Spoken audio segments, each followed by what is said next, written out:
Good morning সবাইকে। আজকে আমি আপনাদের সামনে কতগুলো বেসিক ট্রাবল শুটিং মানে রোজ কাজ করতে গিয়ে যা যা সমস্যা হচ্ছে বা আপনারা যেগুলো ভুলে যাচ্ছেন সেইগুলো সম্পর্কে কিছু আলোকপাত করব। আপনারা নিশ্চয়ই সকালে আজকে প্রদীপ দত্তর কিছু ভিডিও দেখেছেন, তিনি মেদিনীপুরের ট্রেনার, তার ভিডিওগুলো অসাধারণ ভিডিও, ওগুলো আপনারা দেখুন। ওখানে অনেক কিছু ইউজফুল কথা বলা আছে। কন্টাই ডিভিশন বা মেদিনীপুর ডিভিশন এমন কোনো ব্যাপার নয়, কে কোন ভিডিওগুলো তাতে দেখানো, যেটা হচ্ছে ভিডিওটা আপনাদের কাজে লাগবে কিনা। কথাই আছে না, যেখানে দেখিবে চাই উড়াইয়া দেখো তাই পাইতে পারো অমূল্য রতন, সেইটা আপনারা মেনটেন করুন। যেখানে যা পাবেন সোর্স থেকে জ্ঞানটাকে সমৃদ্ধ করুন, কাজ করবেন। যাই হোক, যেটা হচ্ছে আমাদের যেগুলো প্রথম যেটা ইস্যু আমাদের ডিভিশনে, সেটা হচ্ছে সবাই একটাই প্রবলেম হচ্ছে যে ডে বিগিন করার পরে ডে বিগিন কাজ করছেন, ডে বিগিন কাজ করে সিবিএস এবং পিএলআই অ্যাপে কাজ করছেন, কিন্তু আপনারা সিবিএস বা পিএলআই টুলে আপনারা কিন্তু মানে ডেমো বুকিংয়ের মধ্যে ওটা আপনারা এন্ট্রি করছেন না, ডে এন্ড করে দিচ্ছেন। তার ফলে আপনার ওয়ালেট ব্যালেন্সটা চেঞ্জ হচ্ছে না, গন্ডগোল হয়ে যাচ্ছে। এই ভুলটা দেখছি সবার হচ্ছে। এই যে ভুলটা হওয়ার কারণ হচ্ছে আপনারা প্রপারলি ফলো করছেন না প্রসিডিওর। আমি বলেছিলাম যে সবসময় ডে এন্ড করার আগে আপনারা ক্যাশ ব্যালেন্স রিপোর্টটা দেখে নেবেন। ক্যাশ ব্যালেন্স রিপোর্টটা থাকলে আপনি বুঝতে পেরে যাবেন যে আপনি এন্ট্রি করেছেন কি করেননি। প্রথমত হচ্ছে, এটা আমি দামোদরপুর অফিসের একটা ডিভাইস নিয়ে বসে আছি, সেখানে তিনি আজকে ডে বিগিন করার পরে সিবিএস অ্যাপে ঢুকে তিনি আরডি জমা করেছেন আজকে 500 টাকা। সেই 500 টাকা উনি করেছেন। এইবারে ওটাকে আপনাকে সিবিএস এবং পিএলআই অ্যাপে আপনাকে ওটাকে অ্যাড করতে হবে, এন্ট্রি করতে হবে। সেটা উনি করেছেন কি না, সেই জন্য বলেছি বারবার ডে এন্ড করার আগে দেখুন, ক্যাশ ব্যালেন্সটা চেক করে নেবেন, তাতেই আপনি ধরতে পেরে যাবেন যে ওটা এন্ট্রি হয়েছে কি হয়নি। ঠিক আছে, এটা করার জন্য আপনাকে কি করতে হবে, ডেমো বুকিং অ্যাপের মধ্যে ঢুকতে হবে।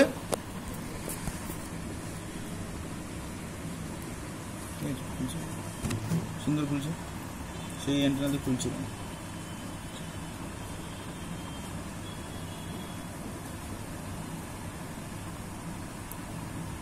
ইনি কিন্তু সিবিএস অ্যাপে কাজ করে নিয়েছেন, ইনি লিস্ট জেনারেট করে নিয়েছেন, উনি আর সারাদিন কোনো কাজ করবেন না এবং উনি এবারে ডেলি অ্যাকাউন্ট তৈরি করবেন বা ডে এন্ড যাওয়ার মুহূর্তে উনি চলে এসছেন।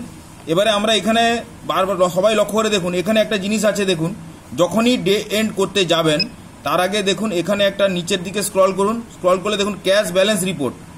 এই ক্যাশ ব্যালেন্স রিপোর্টটা প্রতিদিন যদি ডে এন্ডের আগে আপনি চেক করেন, তাহলে আপনি বুঝতে পেরে যাবেন যে আপনি সিবিএস বা পিএলআই অ্যাপে আপনি এন্ট্রি করেছেন কি করেননি। ঠিক আছে, আমরা ক্যাশ ব্যালেন্স রিপোর্টে টাচ করছি।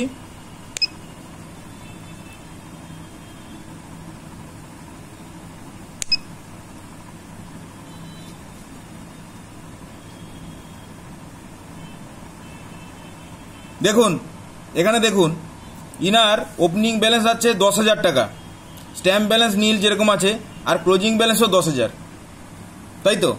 তাহলে এখানে আমরা সহজেই ধরতে পারছি যে এখানে উনি আরডি উনি জমা সিবিএস পিএলআই অ্যাপে ঢুকাননি। যদি আপনি ঢুকিয়েছিলেন তাহলে আপনার ওর হিসাব অনুযায়ী কত হবে, 10,500 হওয়া উচিত। তাহলে এখানে আরডি ডিপোজিট সিবিএস ডিপোজিট 500 টাকা থাকতো, তবে গিয়ে ক্লোজিং ব্যালেন্স আপনার 10,500 হতো। সেটা করেননি, তাহলে এখানেই আপনি প্রথমে দেখলে বুঝতে পেরে যাবেন যে আপনি এটা ঢোকাননি, তাহলে ওই ভুলটা হবে না। যখনই এরকম দেখবেন তখনই আপনার ধরে যাওয়া উচিত, যে ধরা পড়া উচিত যে আপনার সিবিএস অ্যাপে এটা এন্ট্রি করা হয়নি আরডি ডিপোজিট। ঠিক আছে, তাহলে সিবিএস অ্যাপে আমাকে তৎক্ষণাৎ এন্ট্রি করতে হবে। সেই সঙ্গে আরও একটা বলে রাখি, আরও একটা আপনাদের কাছে সমস্যা আছে, যেটা হচ্ছে আপনারা ব্যালেন্স অ্যাডজাস্টমেন্ট করতে পারছেন না। মানে কীরকম একটা অবস্থা না, কালকে ট্রানজেকশান করেছেন, কালকে ডে এন্ড করে দিয়েছেন, ডে এন্ড করার পরে আপনার ওয়ালেট ব্যালেন্স আর চেঞ্জ হয়নি, মানে গতকালের ডেটে আপনি করেননি, কি করেননি না, সিবিএস পিএলআই অ্যাপে আপনি অ্যাড করেননি। ঠিক আছে, এবারে দেখুন এই দামোদরপুর অফিসে গতকালের তার যে ব্যাপার আছে, গতকাল তিনি করেছিলেন এসবি, দেখুন 25,500 করেছিলেন গতকালের ডেটে। এসবি ডিপোজিট, এদিকে দেখো, এসবি ডিপোজিট 25,500 করেছিলেন, আরডি ডিপোজিট করেছিলেন 1,900 টাকা। এবারে এসবি উইথড্রল উনি করেছিলেন 7,000 টাকা করেছিলেন গতকাল, মানে 9 তারিখ, আর 8 তারিখ একটা করেছিলেন 10,000 টাকা। তার মানে এখানে উইথড্রল টোটাল 17,000 টাকা, এসবি ডিপোজিট হচ্ছে 25,500 আর আরডি 1,900 টাকা। এই দুটো, এই যে তিনটা ট্রানজাকশন, এগুলো অ্যাকাউন্ট ফর হয়নি আজকে। তাহলে আজকে উনাকে অ্যাকাউন্ট ফর করতে গেলে উনাকে অ্যাডজাস্টমেন্ট করতে হবে গতকালের। সেই অ্যাডজাস্টমেন্ট কিভাবে করতে হবে সেটা আমি দেখিয়ে দিচ্ছি। আজকে উনি সিবিএস অ্যাপে সর্বসাকুল্যে কাজ করেছেন, উনি 500 টাকা করেছেন। সেই জন্য আপনি আগে রাব অ্যাকাউন্টে করে নিন, বানিয়ে নিন। এই দেখেন 10 তারিখ দেওয়া আছে আজকে। আজকে আরডি উনি ডিপোজিট করেছেন 500 টাকা। গতকাল কত ছিল? 1,900 টাকা। তাহলে আজকে আপনাকে দেখাতে হবে 500 যুক্ত 1,900 সমান 2,400 টাকা আপনি দেখাবেন। আজকের ডেটে উনি কোনো এসবি ডিপোজিট করেননি, কিন্তু গতকালের 25,500 করেছিলেন, সেটা আমরা দেখাবো 25,500। আর উইথড্রলও আজকে উনি করেননি, কিন্তু গত দুদিনের ডেটে একদিন 10,000 একদিন 7,000, ওটা উনি অ্যাকাউন্ট ফর করেননি ডিভাইসে, ওয়ালেটের গন্ডগোল আছে, সেই জন্য এসবি উইথড্রল 17,000। তাহলে আপনি যখনই পিএলআই বা সিবিএস অ্যাপে আপনি কাজ করবেন, তখনই আপনি আগে ঠিক করে নিন যে আপনি কি কি এন্ট্রি করবেন, তারপরে আপনি ডে এন্ডে যাবেন। ঠিক আছে? আমি এবারে যাচ্ছি কিভাবে এন্ট্রি করব। কিভাবে এন্ট্রি করব না, আপনি যান এবারে ওই সিবিএস পিএলআই অ্যাপে, আপনি যান, সিবিএস পিএলআই অপশানে গেলেন। এখানে অনেকের আবার কোশ্চেন আছে যে রিসিভ সাইডে আছে, পেমেন্ট সাইড কোনটা বুঝতে পারছেন না, সেটা সেই কোশ্চেনের নিরসন এখানেও হয়ে যাবে এটা করলেই।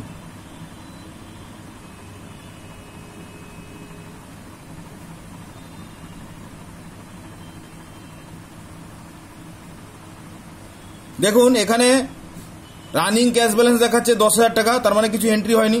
তাহলে এবারে আমি আজকে কিভাবে এন্ট্রি করছি দেখুন, আজকের এবং গতকালের আমার আজকের দিনের করছি। আজকের দিনে আমার এসবি ডিপোজিট ছিল না, কিন্তু গতকালের ছিল। গতকালের কত ছিল এসবি ডিপোজিট? 25,500 টাকা ছিল। তাহলে আমি এখানে 25,500 এন্ট্রি করছি, 25,500। ঠিক আছে, 25,500 করব। আরডি ডিপোজিট কত ছিল? আজকে হয়েছে 500 টাকা, আজকে 500 টাকা হয়েছে। গতকালের কত ছিল? 1,900 টাকা। এটা আমরা দেখানো হয়নি, এটা হবে আপনাকে কত দেখাতে হবে? 19,500 2400। এটা আমি দেখাচ্ছি 2400 হলো। আর রিসিভ সাইডে কিছু নেই, তাহলে এখানে আমি গতকালের জিনিসটা ঢুকিয়ে দিলাম। ঢুকিয়ে দেওয়ার পরে এখানে আমার সব হয়ে গেছে। এখানে করে আপনি এখানে একটা জায়গায় ক্লিক করুন, দেখুন রিসিভ কত হলো? 10,000 ছিল, আর এটা হয়ে গেল টোটাল সিবিএস রিসিভ হয়ে গেল 27,900 হয়ে গেল। রিসিভ সাইড আমার কমপ্লিট হয়ে গেল। পিএলআই নেই তো, পিএলআই নেই। এবারে দেখুন, এবারে নিচে দেখুন, এবারে পিএলআই রিসিপ্টসে আমার কিছু নেই। পিএলআই রিসিপ্টসের একটা কথা বলে দিই, এখানে এই যে দেখুন আরপিএলআই 1 প্রিমিয়াম আছে, এটা আপনারা এখন এন্ট্রি করবেন। এটা হচ্ছে শুধুমাত্র নতুন যখন হবে তখন আপনারা করবেন। আপনারা যেটা পিএলআই কালেকশন করছেন সেটা যদি ম্যানুয়ালি হয় আর মেশিন হোক, সমস্ত ব্যাপারটাই এখানে এন্ট্রি করতে হবে। আর পিএলআই রিনুয়াল এইটাতেই আপনারা করবেন, রিনুয়াল দিবেন এখানে টাকা। আর মানে ওটা শুধু প্রিমিয়াম। টোটাল কালেকশান আপনার ধরুন হলো গিয়ে 520 টাকা। 520 টাকার মধ্যে ধরুন আপনার 500 টাকা হচ্ছে প্রিমিয়াম আর 20 টাকা হচ্ছে জিএসটি। তাহলে এখানে করবেন 500, এখানে সিজিএসটি এসজিএসটি 10 20 টাকা, হাফ হয়। যদি কোনো ডিফল্ট থাকে তাহলে এখানে ডিফল্ট দেবেন। অনেকে আরও একটা সমস্যায় পড়েছেন, সেটা হচ্ছে ধরুন আগের ডেটে কোনো সময় পার্টি বেশি টাকা জমা দিয়েছে, সেটাকে আপনারা কিভাবে অ্যাডজাস্ট করবেন সেটাও আমি বলে দিচ্ছি। ধরুন পার্টির অ্যাকচুয়ালি প্রিমিয়াম হচ্ছে 500 টাকা, 20 টাকা হচ্ছে জিএসটি, কিন্তু গত মাসে উনি 20 টাকা বেশি জমা দিয়েছিলেন, তার জন্য আপনার প্রিমিয়াম হয়ে দাঁড়িয়েছে। তাহলে পার্টি যদি 500 টাকা প্রিমিয়াম হয়, জিএসটি নিয়ে হবে 520 টাকা নেওয়া উচিত। কিন্তু গত মাসে ডিডাকশান, মানে উনি আগে জমা দিয়েছিলেন 20 টাকা, সেই জন্য মেশিন আপনার কাছে নিল 500 টাকা। সেটাকে আপনি কীভাবে দেখাবেন? সেক্ষেত্রে আপনাকে করতে হবে জিএসটির পরিমাণ ঠিক থাকবে, জিএসটি পরিমাণ 10 20 টাকা দেখাবেন। আর এইখানে আরপিএলআই যেটা রিনুয়াল প্রিমিয়াম, এখানে জায়গায় 500 টাকা হওয়া উচিত প্রিমিয়াম, কিন্তু যেহেতু 20 টাকা আপনি কম নিয়েছেন, এখানে দেখাবেন 480 এরকম দেখাবেন, 480 দেখাবেন, তাহলেই আপনার হয়ে যাবে। এটা তো আমি করছি না, এর হবে না। ঠিক আছে, বাইরে ক্লিক করলাম, 0 হয়ে গেল। এবারে করার পরে দেখুন আমার রিসিভ সাইট কমপ্লিট হয়ে গেছে। কমপ্লিট করে এটা সাবমিট করলাম।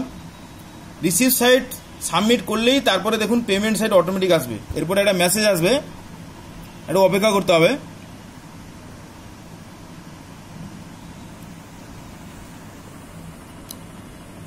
করার পরে দেখুন একটা দেখাবে ডাটা সেট সাকসেসফুলি।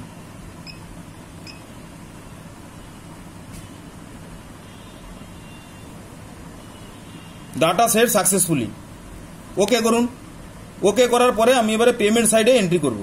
পেমেন্ট সাইডে আমি এন্ট্রি করলাম, পেমেন্টের উপর টাচ করতে হবে। টাচ করলে দেখুন আমার আজকের কিন্তু কোনো উইথড্রল নেই, কিন্তু গতকালের টোটাল 10 আর 7 17,000 টাকা উইথড্রল ছিল, সেটাও আজকে আমাকে ওয়ালেট ব্যালেন্স ঠিক করার জন্য আমাকে এন্ট্রি করতে হবে। এখানে আমি কত করব? 17,000 করব।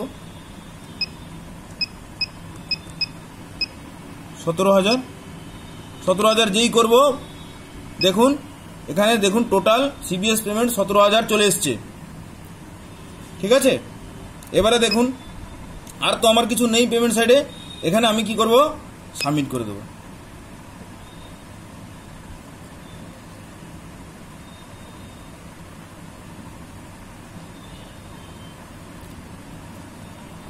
সাবমিট করলে দেখাবে data save successfully. Data save successfully হয়ে গেল। এখানেও যদি আপনার কোনো ভুল হয়ে থাকে, এখানে আপনি আবার বিফোর ডে এন্ড আবার পিএলআই সিবিএস এর মধ্যে ঢুকে আপনারা চেঞ্জ করতে পারেন। তাহলে আমার ডেলি অ্যাকাউন্ট করা হয়ে গেছে। এবারে আমি আবার ক্যাশ ব্যালেন্স চেক করব। ক্যাশ ব্যালেন্স কিভাবে চেক করবেন? আবার সেই ক্যাশ ব্যালেন্স রিপোর্টে যান ডেমো অ্যাপের মধ্যে। এবারে দেখুন এইখানেই হচ্ছে আসল চাবি, যাতে ভুলে না যাওয়ার জন্য।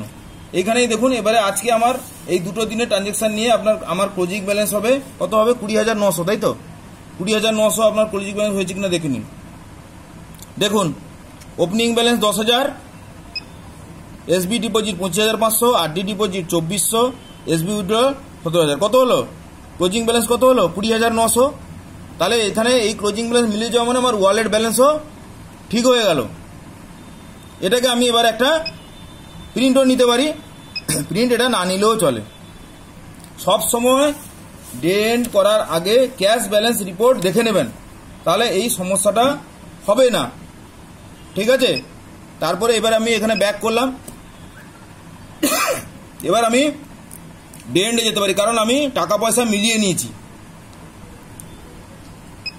আর একটা হচ্ছে আপনি পয়েন্ট অফ সেলে যদি কোনো কাজ করেন, তাহলে তার রিপোর্ট পাওয়ার জন্য এখানে ট্রানজেকশন রিপোর্ট করুন। পয়েন্ট অফ সেলে মানে বুকিং, মানে হচ্ছে আপনি রেস্টি, স্পিড পোস্ট এগুলো যদি আপনি কিছু করেন, তাহলে এখানে ওই রিপোর্ট পাবেন। ক্যাশ ব্যালেন্স রিপোর্টে আপনার টাকার হিসাব পাবেন। ট্রানজেকশন রিপোর্টসে আপনি পাবেন পয়েন্ট অফ সেলে আপনি কি কি কাজ করেছেন, মানে রেস্টি, স্পিড পোস্ট, ডেমো বুকিং এর মধ্যে রেস্টি, স্পিড পোস্ট, ইএমও এগুলো বুক করলে এখানে আপনি তার রিপোর্ট পাবেন। এখানে বলছেন নো ডাটা প্রেজেন্ট, আজকে উনি করেননি। ঠিক আছে, তাহলে এবার আমরা ডে এন্ডের দিকে যাব। পুরো করে দিচ্ছি। তাহলে এবারে আমরা ডে এন্ডের দিকে যাব। ডে এন্ড করার আগে আমি তো ক্যাশ ব্যালেন্স মিলিয়ে নিচ্ছি, এটা করলে কিন্তু গন্ডগোলটা হবে না। এবার আমি ডে এন্ড করছি।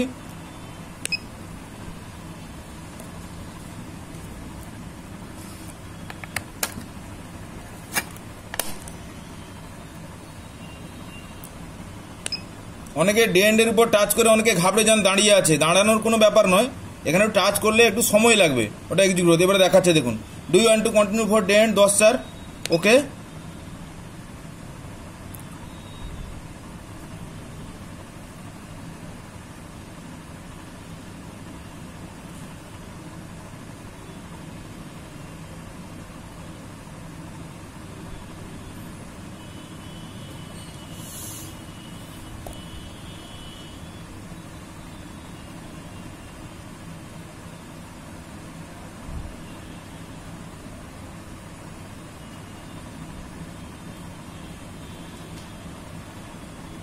Day end done successfully. এরপরে আমরা কোথায় যাব? এবার আমাদেরকে ডেলি প্রিন্ট করতে হবে বোর্ডার রিপোর্ট। বোর্ডার রিপোর্ট কোথায়? এখানে বোর্ডার রিপোর্ট আছে, বিওডিএ বোর্ডার রিপোর্ট। এবারে আমরা ডেলি প্রিন্ট করব বোর্ডার রিপোর্ট।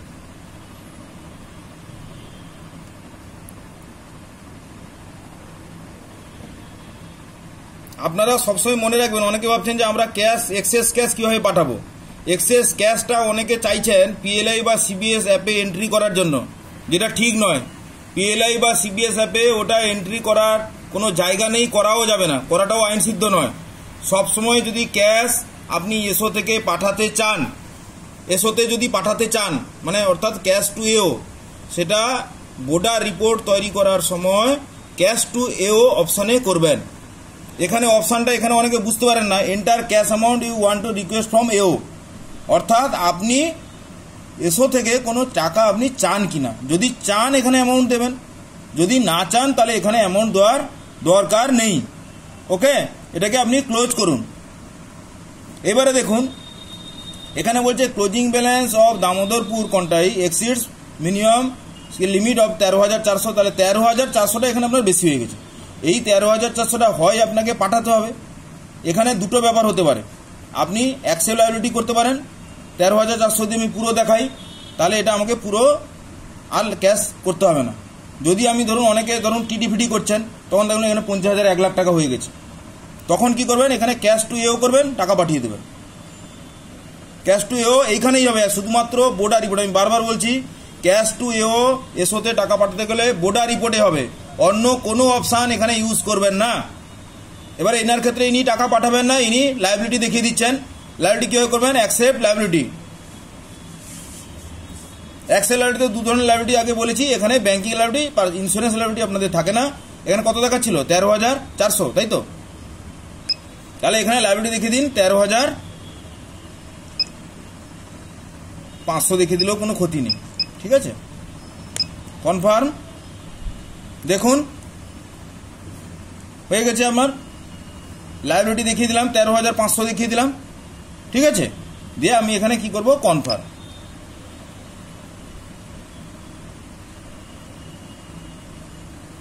তাহলে মনে রাখবেন এসোতে টাকা পাঠাতে হলে ক্যাশ টু এও অপশানে করবেন।